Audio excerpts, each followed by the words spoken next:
Wow! Ganitong bangus din ba yung gusto nyo? So samahan nyo ko guys kasi magluluto tayo ngayon ng paksiw na bangus sa rice cooker. Rice cooker. So eto na nga guys is ayan, medyo madubi pa yung rice cooker natin. Charot. So eto inuuna muna natin yung bangus. So nagbili lang ako ng guys, ng 1 kilong bangus. Ay hindi pala 1 kilo yan guys. Parang magi 1 kilo na. And isang bangus lang pero malaki siya. Tapos nilagyan natin ng onion. Ano yun? Onion. Tapos lagyan na rin natin ng seli. Yung seli guys, 5 pesos lang yan yung bili ko. 'Di ba? Sobrang mahal.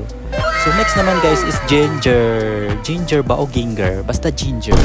Next naman natin na ilagay guys etong pamenta. Mama ko kakilalang pamenta. Chares. So eto guys, ayan, 2 peso lang yung nilagay ko na pamenta. Tapos nilagyan ko rin siya ng eggplant para medyo may kulay-kulay, diba? So next naman nilagay natin guys is betsin para mas malasa siya. Grabe naman yung mata ng isda na yan. Ano tuloy ako sa mata niya. Pero fresh yan guys ha. Tapos lagyan na natin ng salt or asin.